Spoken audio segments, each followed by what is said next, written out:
lejano y lo pusisteis en primera línea. La verdad es que tenemos que agradecer, y más en estos tiempos, que seáis un referente del asociacionismo y que además lo vuestro va en serio.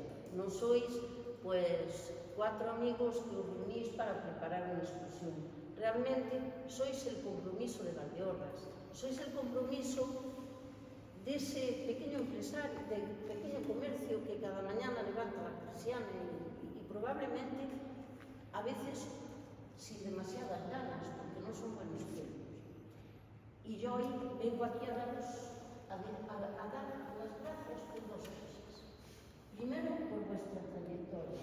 Y segundo, porque sois un valor importantísimo en nuestra tierra.